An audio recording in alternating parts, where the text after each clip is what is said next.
Welcome to Accommodate This. Today I want to talk about a form of ableism that nobody seems to want to address.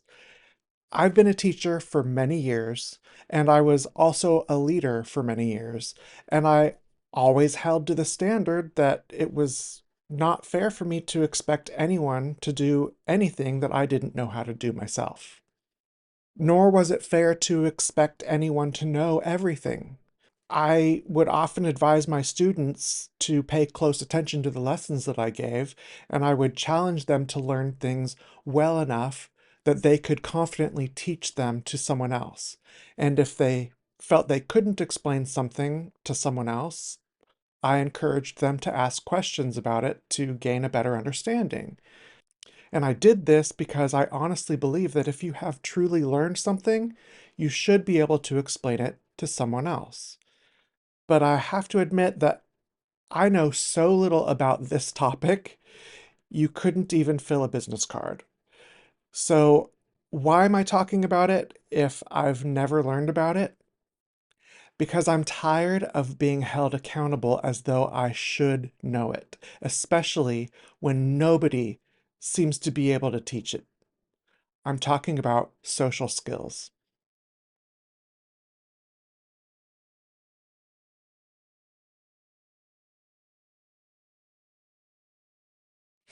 When it comes to social skills, I know hardly anything. And yet, when I try to learn better social skills, most people just get offended and never seem to be able to explain any of it. I don't get the same level of respect that I always gave my students, which was to be patient and understanding and to suspend judgment because everyone has strengths and weaknesses. And I encouraged questions because even a spark of curiosity was sometimes enough to light their understanding.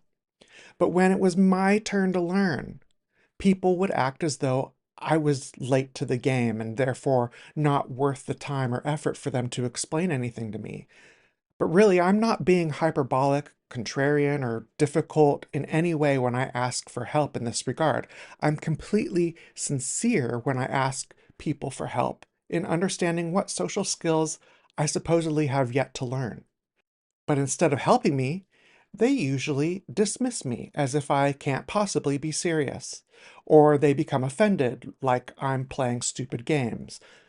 But if social skills are supposed to be something everyone is taught at a young age, when exactly should I have learned whatever concept they think I should have learned by now? And do they hold on to that belief because they also believe everyone was given the same opportunities that they had? Most recently, when I worked at Molina Healthcare, I was expected to develop training courses for staff, but I was rarely provided training myself. I knew how to teach because I had been teaching for decades by that point, but it's unreasonable to think I can teach someone a concept that I don't know myself. Faking it until you make it doesn't help when you're trying to tell people how to resolve a system message or avoid technical errors. You can't expect to go off of intuition or from your gut if you also expect certain levels of quality. Yet every one of my leaders expected me to already know things I couldn't possibly know without someone telling me. But even in jobs where I was trained, it wasn't enough. I remember having supervisors who would get upset because they wanted me to ask questions when I wasn't sure how to do something.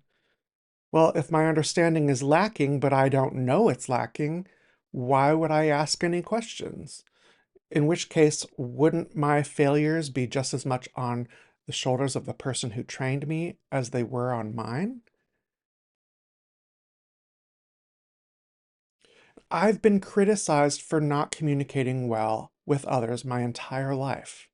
For many years, I rarely spoke simply because it came with too much risk. And today, I know much of my communication struggles are due to my autism. But it's actually more complicated than that. My life circumstances limited opportunities for me to learn appropriate social skills when other kids my age were learning them. Now, when homeschooling was just becoming a thing, people used to argue against it by asking, How are they going to get the social skills they need? And it surprised me that those people believed social skills were somehow something that we learned in school, even though there were no formal courses on it. Yeah, we had English, which taught us spelling, sentence structure, grammar, and writing skills. But human interaction was never a lesson that was ever presented by my teachers. Many of the adults in my life seemed to expect me to learn social skills from my peers, which never made sense to me. We should be learning from experts, not other students. And like many neurodivergent kids, I didn't have many friends, but I had a lot of bullies. Is that where I should have learned proper social skills? How could I trust anything that the bullies tried to teach me? At most, I could learn what not to do from them, but that still left a gaping hole for what I was supposed to do. And I didn't have the same level of consistency as most kids. I lived with my dad, who was in the Coast Guard, so we moved every few years.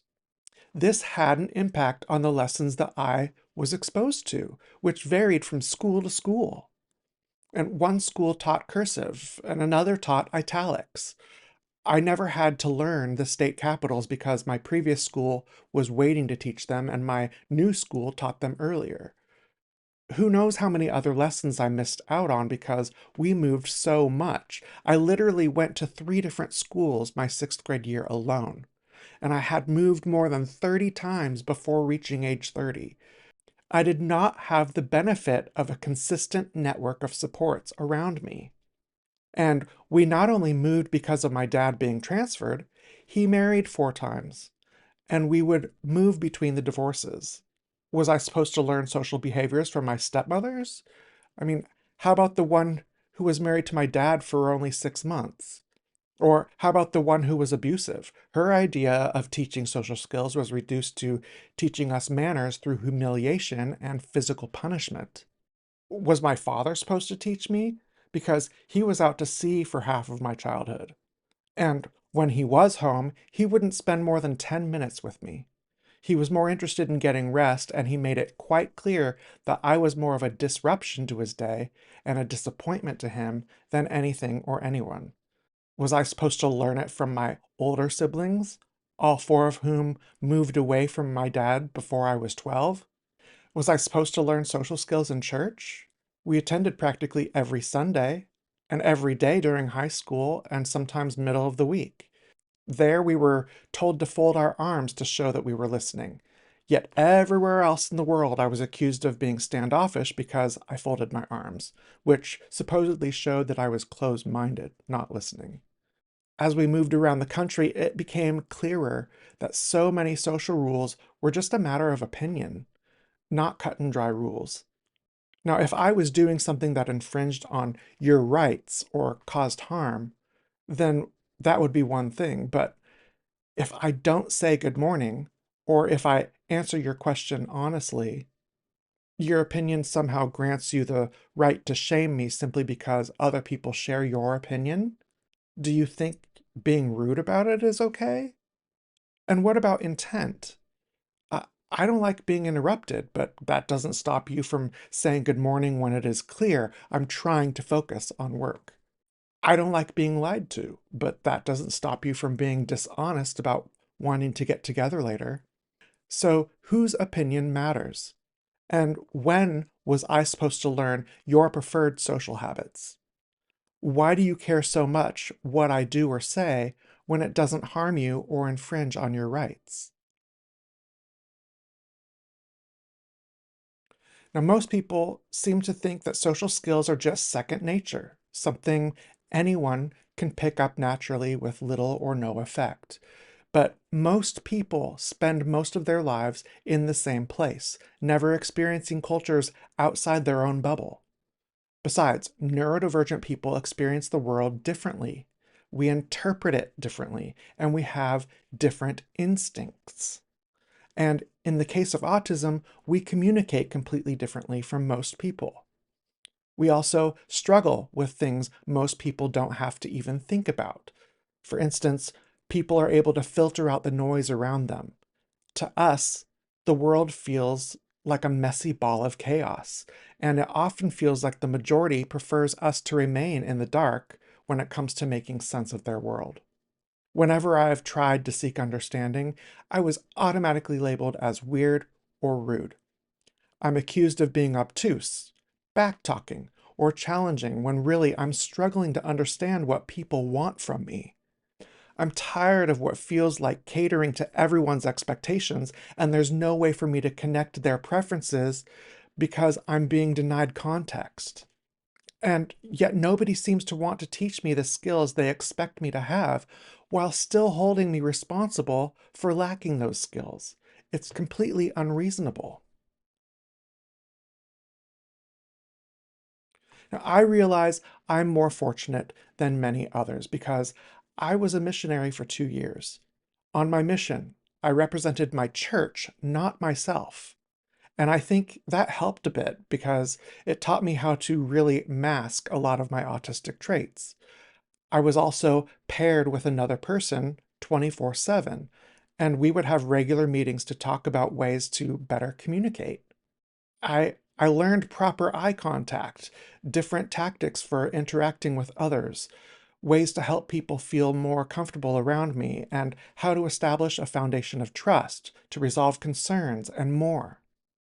Of course, masking comes at a cost, which I learned many years later.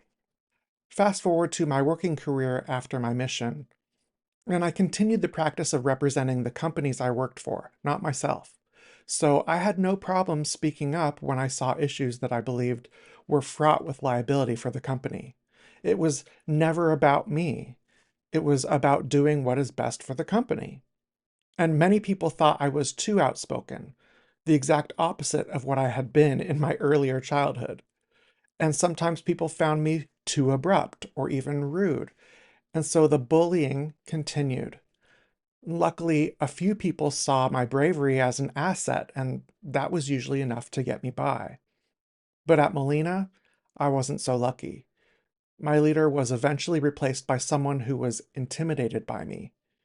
Even as I struggled through burnout, my manager bullied me so severely that I had to have surgery for the PTSD that it caused.